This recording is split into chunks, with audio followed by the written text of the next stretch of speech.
काय म्हणतात मित्रांनो, वेलकम टू मालवणी स्वॅग. हैराण केलं ह्या साईटवर, एवढं हैराण केलं ना की काय विचारू नको. ह्यो जर नसता ना आज तर माझा काय खरा नाही होता. श्री स्वामी समर्थ. 5:30 वाजले. 5:30 वाजता तिरुवनंतपुरमला पोहोचले. डेंजर. जवळजवळ 10:30 वाजता बरोबर सुटली गाडी आणि टच झाली. 5:10 झाला जरा आणि घराकडे जाऊन निघाला.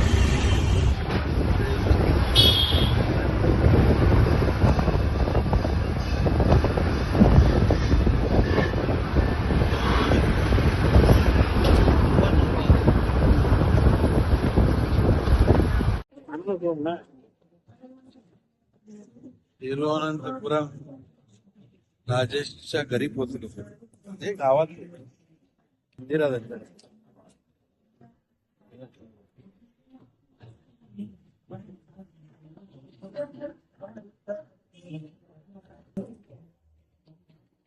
लाईट धमाल झाला.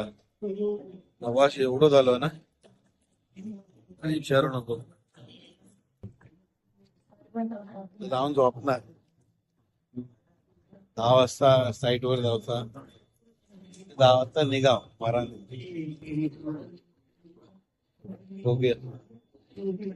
चला फ्रेश बीज होऊन नंतर भेटते. आंघोळ करून झाली, तयारी झाली. जरा नाश्ता नाही झाला. मंदिर आहे इथं, मंदिरातून जरा जाऊन येतो. मंदिरात जायचा, पाया पडायचा, मग घराकडे येणार इकडे परत आणि मग साईटवर. वाजले किती आहेत? 8:39. तर राजेशच्या घरी इडली बिडली खाली. मंदिरातून पण जाऊन येले, जवळच होता. आता चालला साईटवर. पहिल्यांदा अगोदर काल त्या दिवशी कुरिअर केलं ना, ही गोष्ट ते जाऊन घेऊची. नंतर मग साईटवर. मस्त वातावरण आहे बघा, परिसर आहे. राजेशचं घर बघा. नंतर आतमध्ये तुमका दाखवते. मस्त बांधल्यानगर गाडी आहे त्याची, स्कूटी आहे.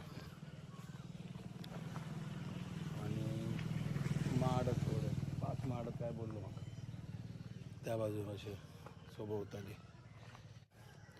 पाठी सगळं असा वृंदावन फुलवलं ना, तुळशी बेशी आहेत.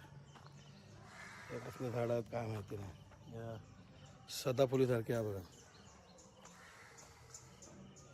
सदाफुली नाही आहे पण आता जाऊक 40 किलोमीटर आहे, म्हणजे 1 तास तरी होया. परत अगोदर ते सगळं सामान घेऊन कुरिअर ऑफिसला जाऊन घेऊन नंतर पुढे जायचं. म्हणजे 1.5 तास तरी लागत पोचक.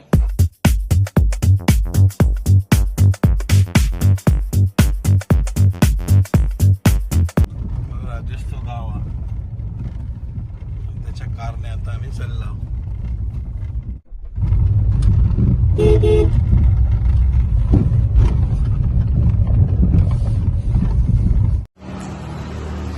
कुरिअरच्या ऑफिसमध्ये पोहोचला. आज राष्ट्रपती येणार आहेत आणि त्याच्यामुळं ट्रॅफिक होणार आहे म्हणतात. म्हणून म्हणता लवकर जा. परत ट्रॅफिक जरा तर जात नाही. येताना गावाला तर ट्रॅफिक ठीक आहे, जाताना परत प्रॉब्लेम आहे. बॉक्स घेऊन झालेले आहेत. Direct hospital. 40-45 किलोमीटर. ट्रॅफिक नसत लवकर पोहोचा. चला. NH66 हायवे घेतलो आम्ही. हायवे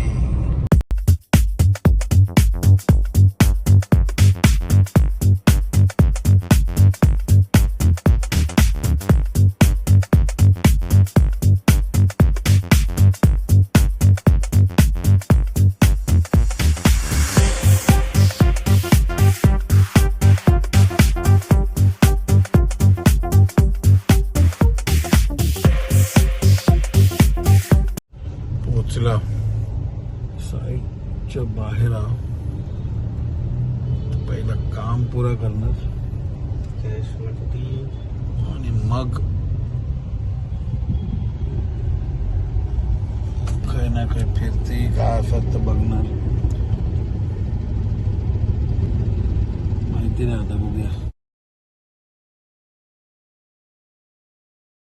हैराण केलं ह्या साईटवर. शेवटी काम झाला, पण एवढं हैराण केलं ना की काही विचारू नको. ह्यो जर नसतं ना आज, तर माझा काय खरा नाही होता.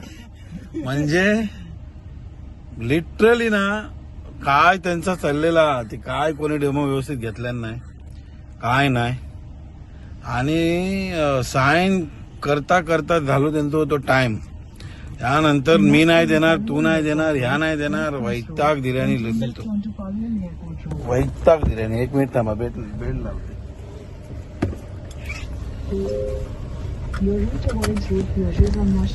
लिटरली ना कंटाळू दिल्याने. म्हणजे शेवटी साईन केल्याने, पण काय सांगा तुमका, अक्षरशः नुसतं ना डोक्या माझा उठवल्याने. Language problem. ह्यो नसतो तर माझा काय खरा नाही होता. आज फायनली झाला, काम पुरा झाला. आज एक साईड ते काय डॉक्टर रिस्पॉन्सच देत नाही, तर ते आता काय जर रिस्पॉन्स पुढे मागे दिल्यानंतर राजेश करीत, आणि ऑनलाईन ते काय सपोर्ट लागला तर मी करणार, मग काय टेन्शन नाही. पण आता माझा फायनली केरळचा काम संपलेला.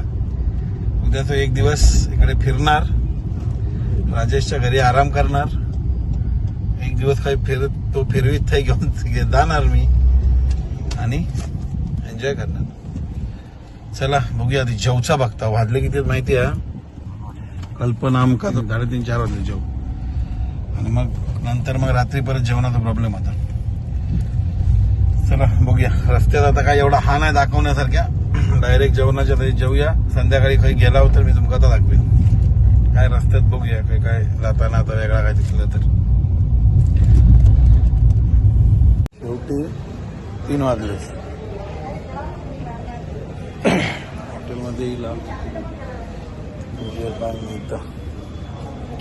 Tamil hotel, Tamil non veg. हो, इकडे फक्त नाश्ता मिळतं, जेवण नाही म्हणता. तर दुसरा हॉटेल, यात पण 3,500.